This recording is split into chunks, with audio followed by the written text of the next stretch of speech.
Welcome students to the first lecture in part 1 of Professional Ethics. Before proceeding any further, I want you to write down the name of the book. The first book which we will follow is Engineering Ethics by Charles Harris and Michael Pritchard.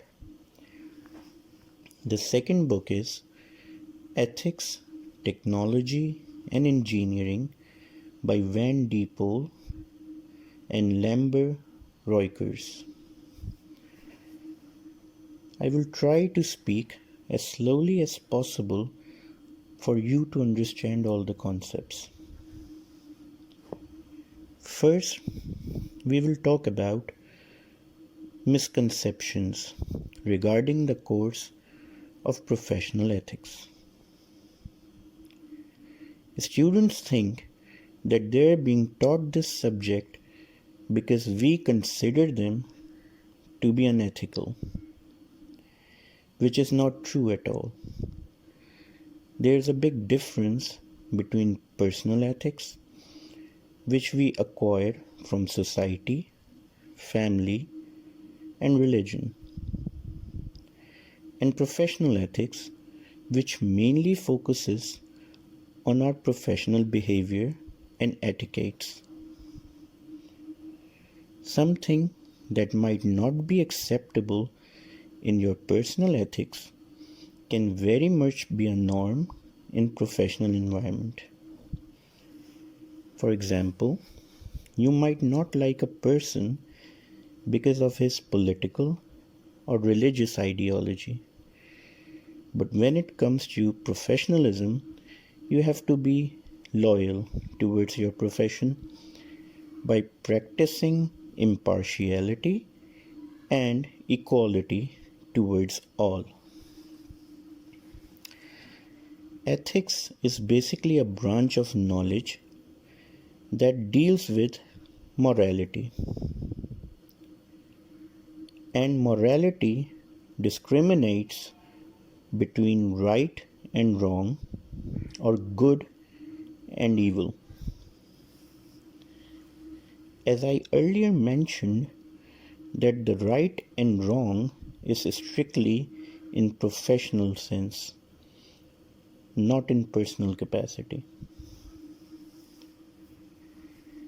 This subject is even more important for Pakistani students because in our society there is lack of historic knowledge, incapacity to link or separate personal morality, common morality, and professional ethics. People are unaware that ethical regulatory bodies protect the right of professionals and prevent disasters. Not many people are aware of code of conduct and its significance. Code of conducts are rules and regulations defining what is permissible and what is not. In any society, there are things that may be legal but not ethical. For example, in medieval period, it was lawful in Western societies to sever the limbs and publicly display them.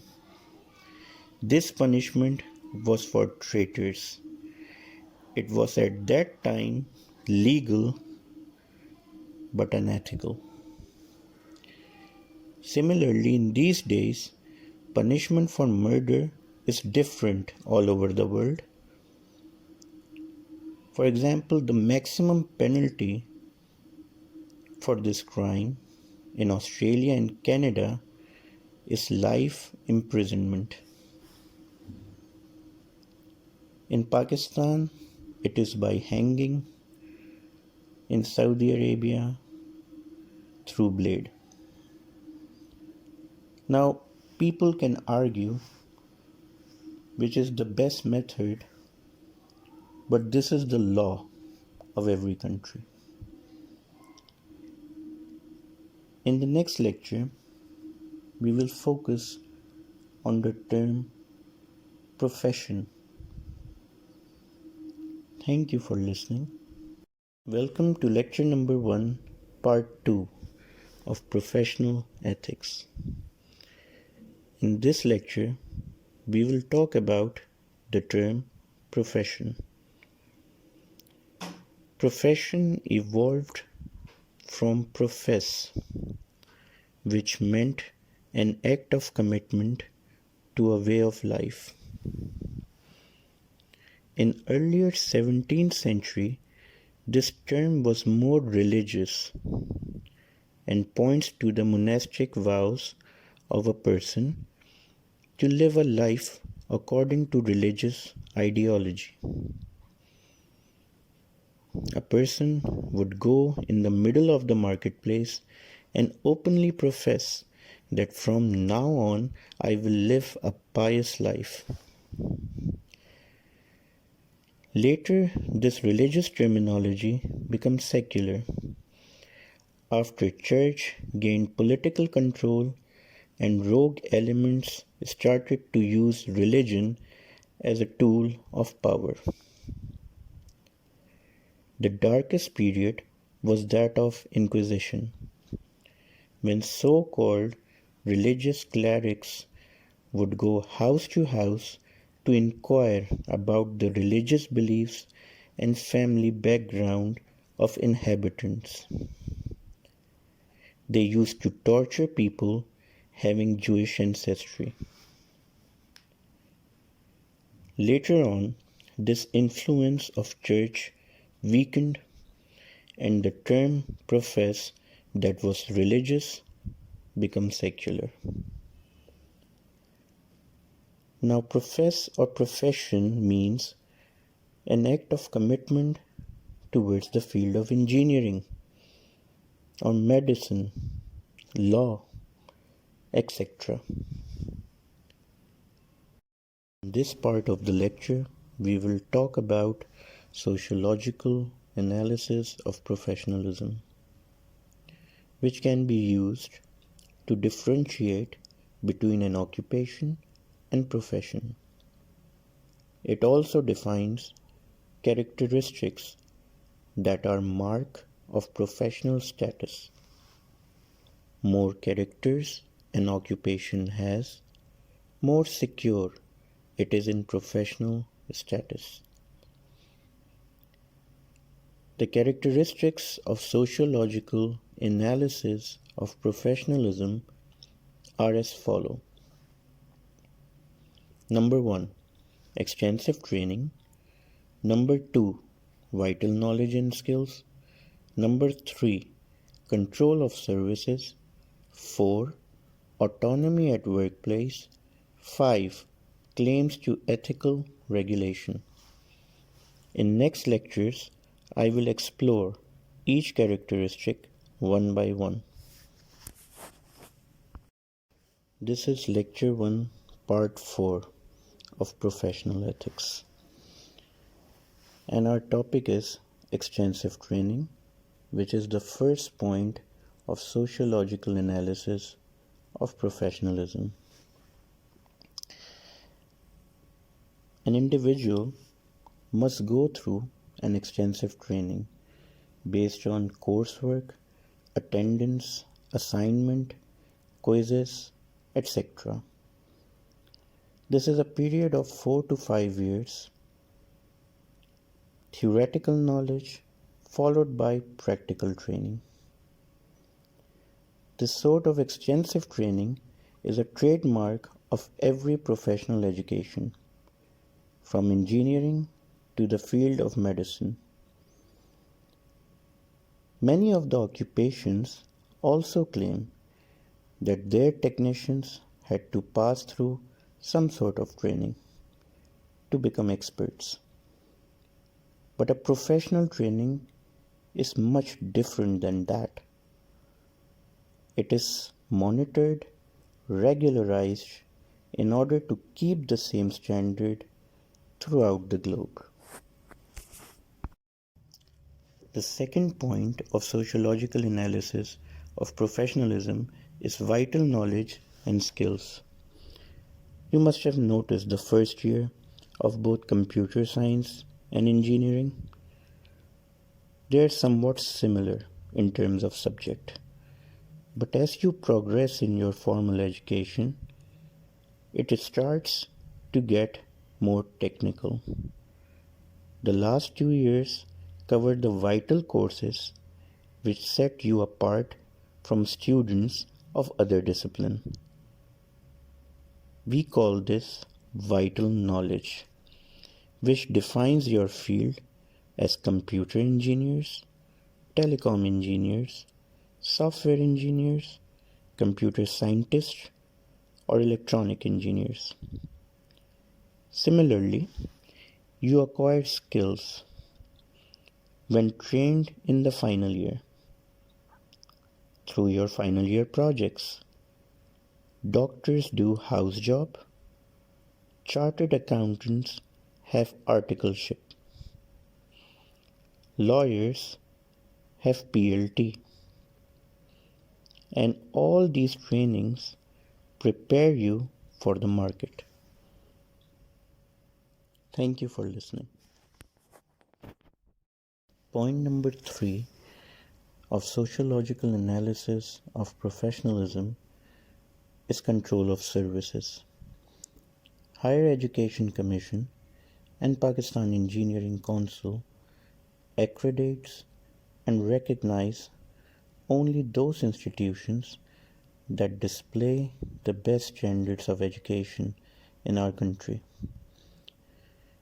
That's why students passing from such universities can achieve good positions in the market. You must have seen advertisements in the newspaper of renowned companies requiring manpower from so and so institutions. This is called control of services.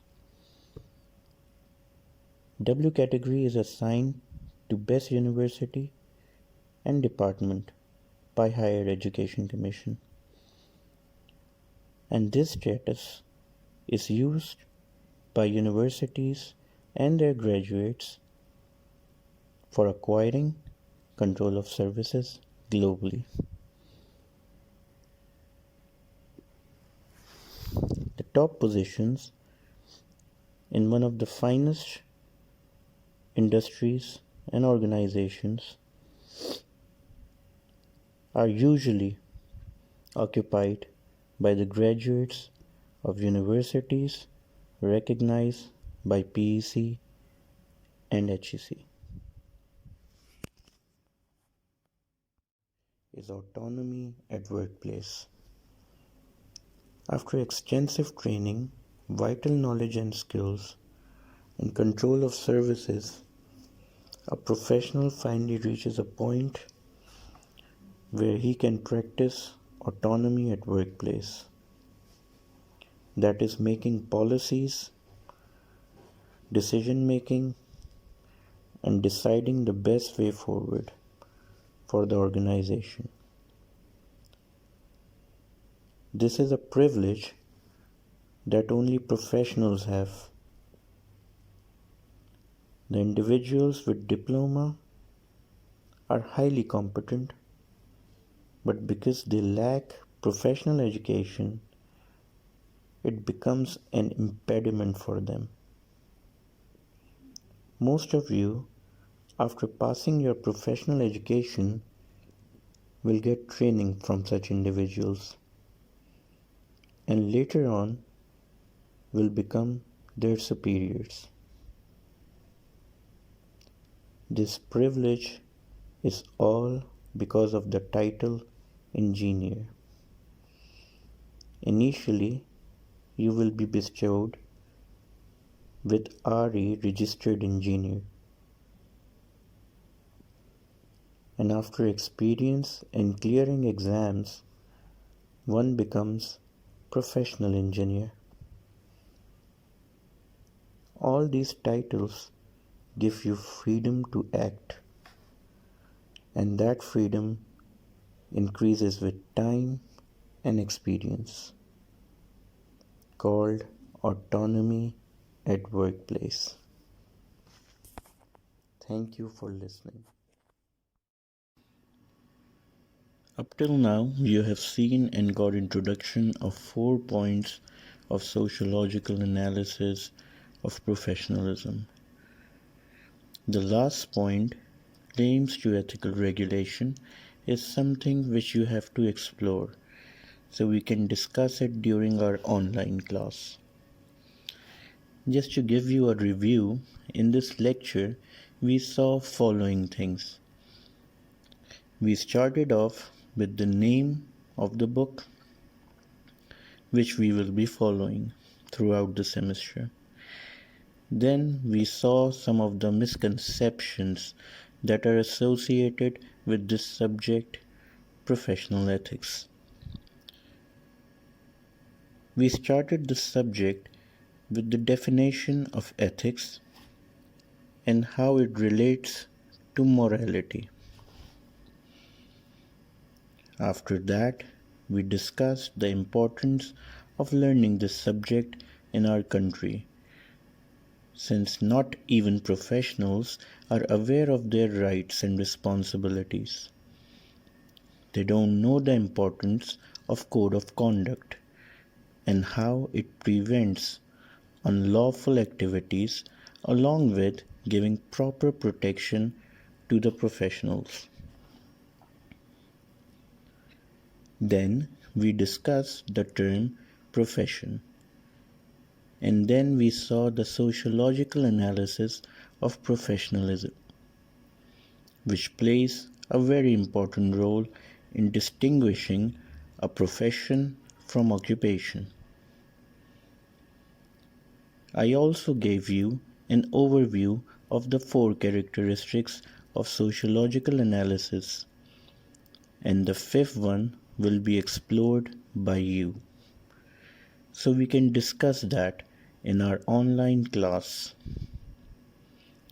I sure hope that the first lecture was not very difficult, and you need to read the books as well. In this subject, we will discuss lots and lots of case studies. Thank you very much for listening.